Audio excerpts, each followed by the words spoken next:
All right. This is the December 2022 newsletter, um, volume 13, issue 12. And the subtitle is Jump on the Struggle Bus. This is the holiday edition. Struggling? You're not alone. A note to my longtime readers. It feels like every December I write something similar, but honestly, I think we all, myself included, need this reminder this time of year. December is a time for family, gatherings, memories, and closeness, but it's also a time for comparisons, frustrations, and feeling out of control. If you are feeling down and out this holiday season, it might be worth thinking about why. Loss of control. One reason that people struggle during the holiday season is feeling like things are out of control.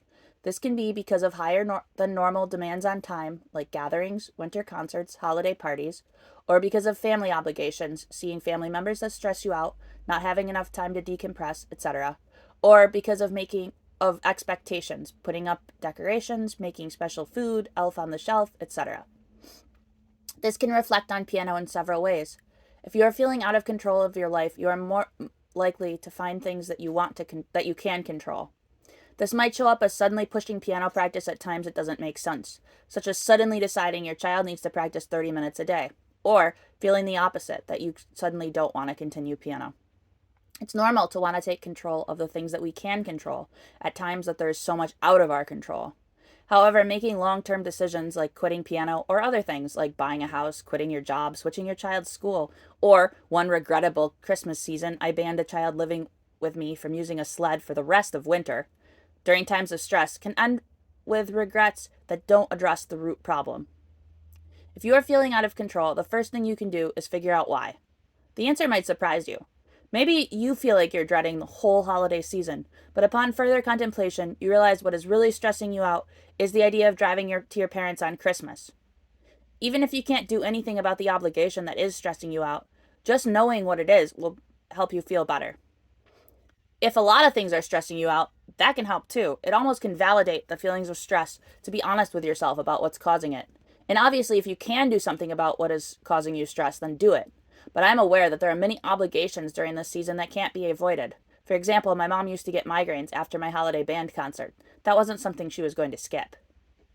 Another thing that can help is finding other ways to take the pressure off. I, honestly, have found that skipping practice during the holiday season does not hold students back, as long as they go right back to practicing in January. Are there other things you can do in your life to manage stressors? Can you make low key dinners during the holiday season? Can you invite friends or parents to take your child to activities?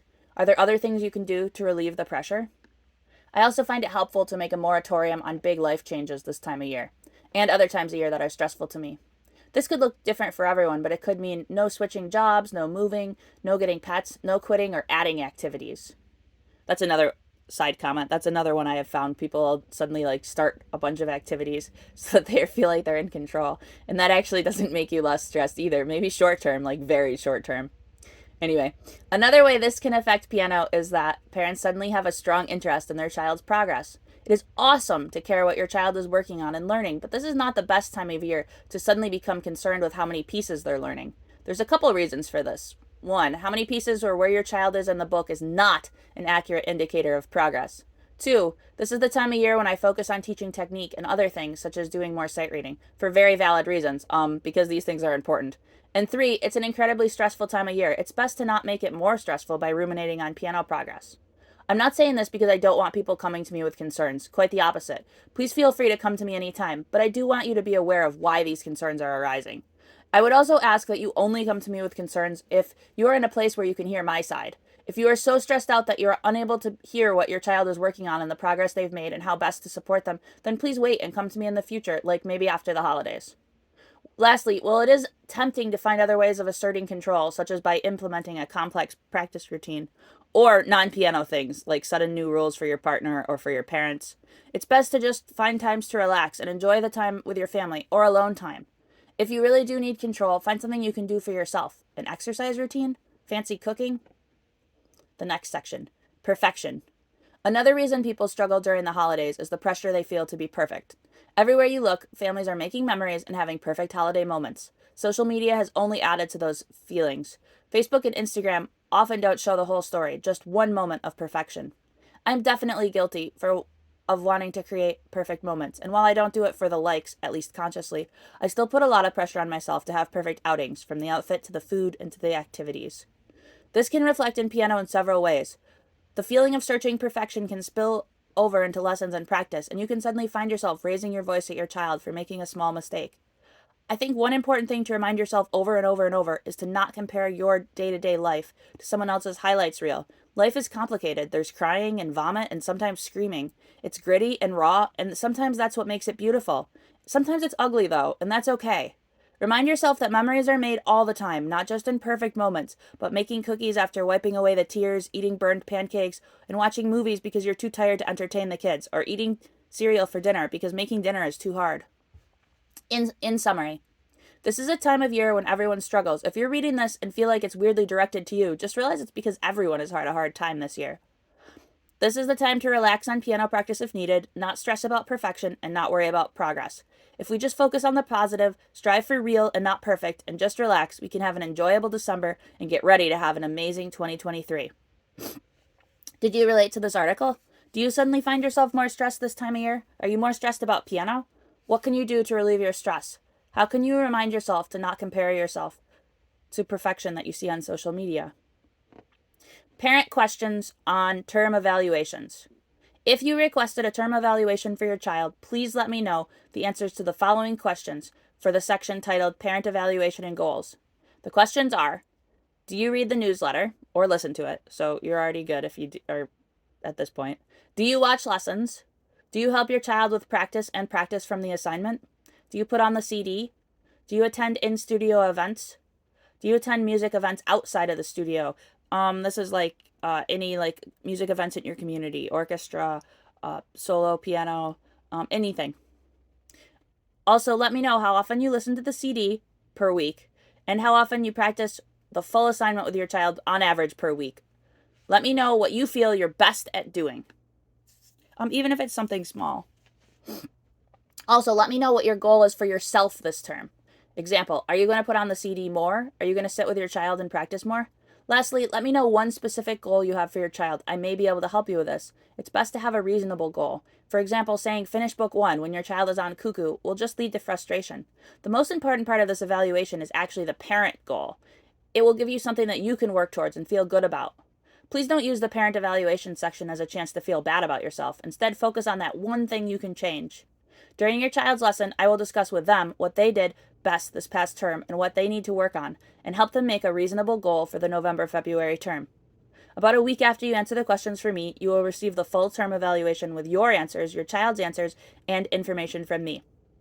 Even if you're not receiving a term evaluation, these are still important questions to ask yourself. What is one thing you can work on this term if you have the bandwidth to do so? What are you proud of doing? And it can be something small, like getting your child logged in to lessons on time most of the time, or coming to the recital.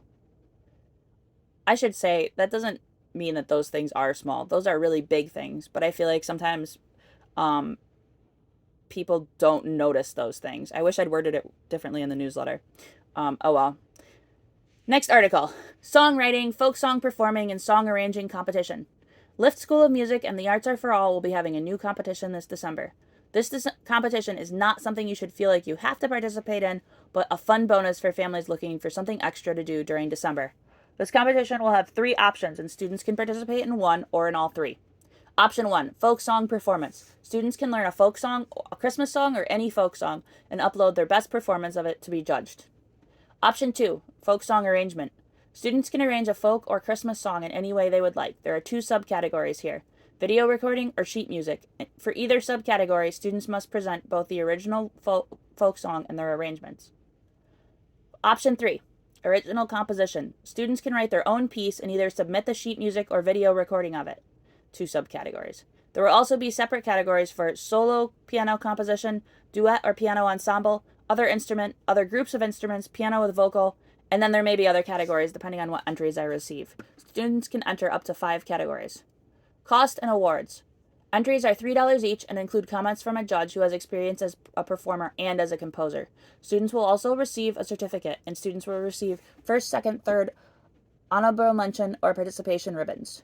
The age categories will be ages 2 and under, age 3, age 4, age 5, age 6 to 7, age 8 to 9, age 10 to 11, age 12 to 13, age 14 to 15, age 16 to 18, as well as a separate categories for beginners ages 9 to 12 with less than 2 years of lessons and ages 13 to 18 with less than 3 years of lessons.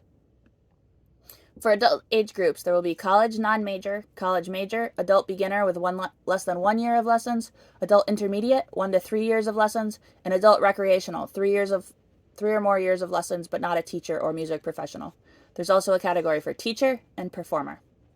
Extra prizes will be first, second, and third overall in the children's groups for the performance category, the arrangement category, and the original composition category.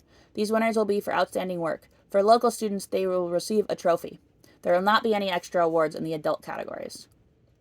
Rules. All recordings for children must be less than 5 minutes, for adults less than 8 minutes. Age is as of day of recording. Recordings need to have been recorded in the previous year. Written works need to have been written in the previous year. Sheet music must be clean and legible, preferably written with online software. If you are interested in participating in the composition part, please consider having your child participate in a composition class. If you already missed the intermediate class, let me know because I am making videos of all the classes. If you aren't free Sunday, I can sum up what we do during class time during your lesson time. If you are interested in learning a folk or Christmas song, please let me know and I can help you pick one. If you are interested in learning arranging, please let me know, since the first step is to learn an original folk song. This contest is a great, low-key way to keep your child engaged and to make them feel good about themselves at a time when piano is usually more of a struggle. This competition is open to students anywhere, so please feel free to invite your friends and family to participate. The entry fee is $6 for non-LIFT Arts Are For All students, and the non-local students will only receive certificates, not trophies or ribbons. Any extra money goes to the Arts Are For All Christmas Stocking Fund. Music Theory Corner. Tempo. The Music Theory Corner is designed to teach families a bit more about music theory. I try to make sure that the articles are basic enough so that even the families of beginners can understand them, while including subtleties that more advanced students might learn from. Tempo is the speed at which you play. There are hundreds of different tempo markings. Most are in Italian, such as allegretto, moderato, allegro. However, some are in English. I've seen composers write lively or happy. Tempo is the performance speed or the goal speed, not the practice speed. For example, when a child is learning the Book 1 song Allegro, which literally translates to fast, bright, quick, they do not sit down at the piano and immediately start playing it fast. It is imperative to remember that regardless of tempo, your child should always begin a piece by learning it slowly and carefully. In Book 1, the students should use the CD and by listening to pieces over and over, learn what the proper tempo is. Students in Book 1 do not use a metronome as it can cause bad habits. Students in Book 1 should strive to play each piece as close to the speed of the recording as possible, while still remaining in control with no note mistakes, no uneven rhythms, and no overlapping. It is always better to play a piece slower than the correct tempo than to play a piece at the correct tempo poorly. In Book 2 and up, students work towards the proper tempo by using the CD and by working with the metronome.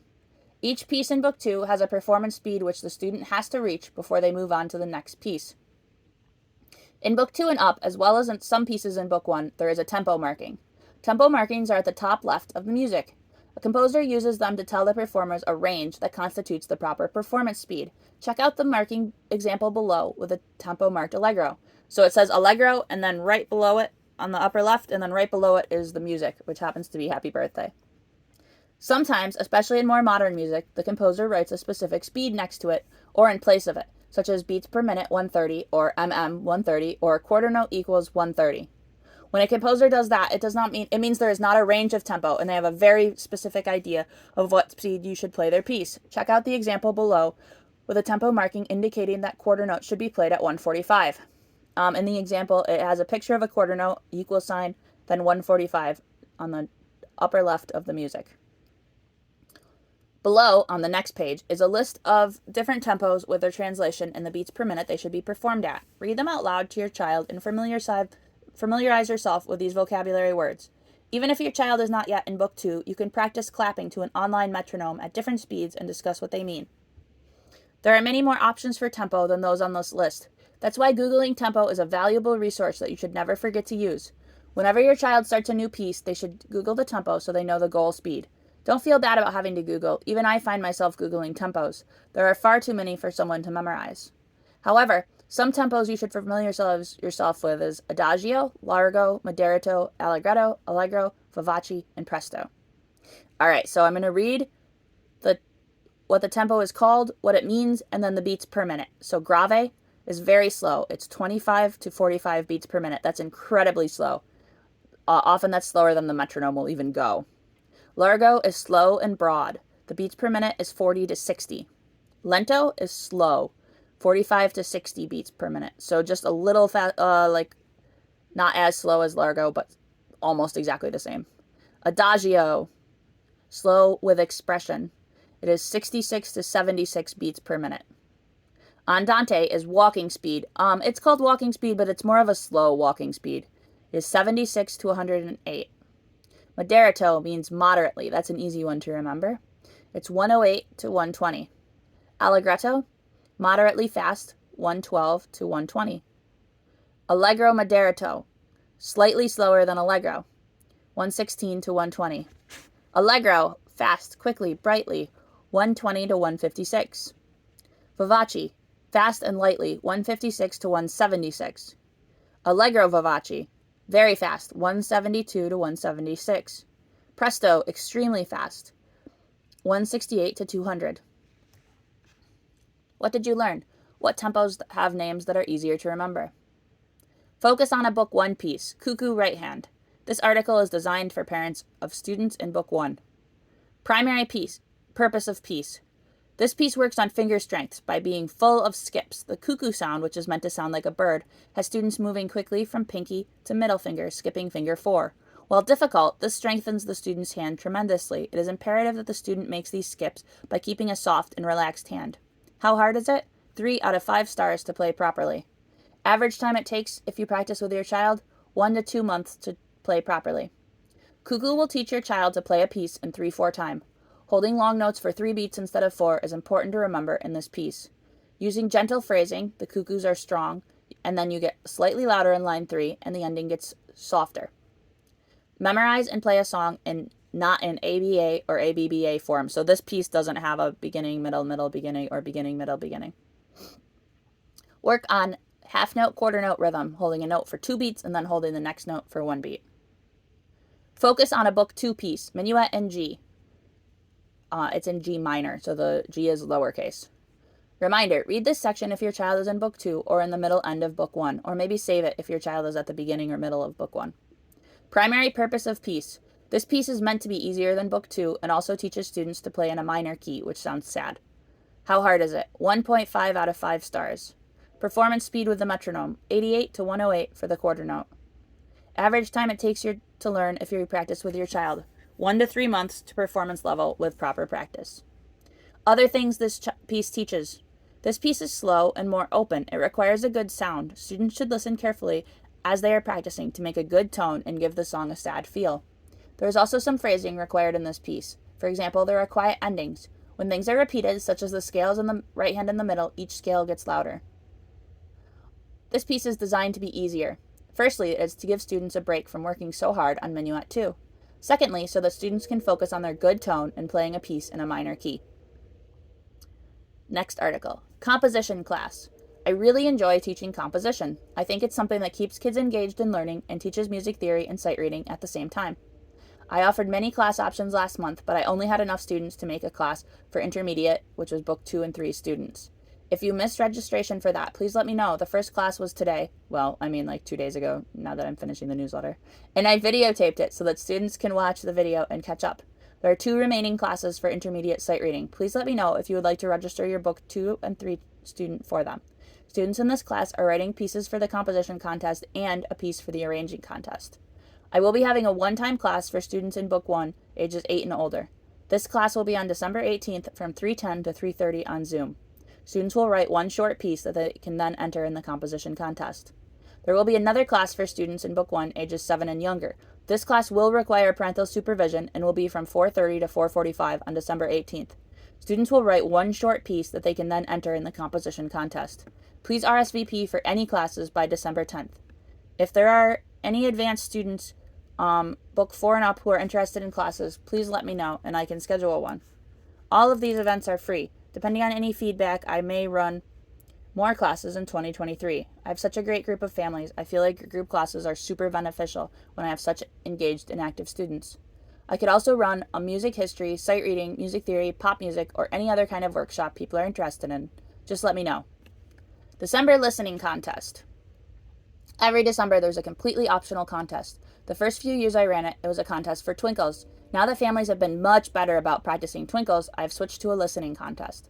If you are interested, draw one ornament on the Christmas tree or color one thing on the winter scene every time your child listens to the CD for 30 minutes. Any student who listens at least 12 hours, with 24 items colored in, during the month of December will earn a prize. Students can choose their prize, either a piano ornament, a piano bracelet, a piano bag, or piano socks.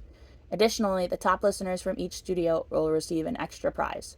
Text a photo of your child's completed scene to me by December 31st. Holiday reminders. I wrote an article with holiday reminders last month, but I'd like to go through the most important ones one more time. I feel like the newsletter didn't get read a ton last month just because it was such a busy month. So I'm hoping more people read and or listen this month, and I'm just going to go through everything again.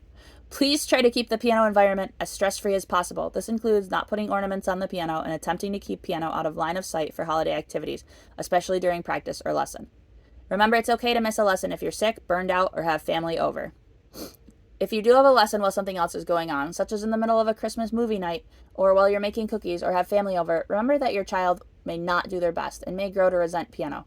I'm not calling anyone out. This has happened almost a dozen times in the past 2 weeks, so me saying this is not personal. Number 4, make sure your child practices their assignment when they do practice to maximize practice time. It's so important to practice twinkles and review songs this time of year. Twinkles because they build and maintain finger strength, and review songs because it's important to not forget them. Don't place huge pressure on your child to practice this time of year if it's causing stress. Find time to listen to the CD whenever you can. Let me know before lessons what's going on with you if you had a big family event so you had no practice. This helps me plan the lesson out ahead of time, and I may even switch up what games we play or what warm-ups we do. A bunch of times this past week, I had kids that were very fidgety because of various family activities, and we ended up playing an obstacle course game instead of the bingo game.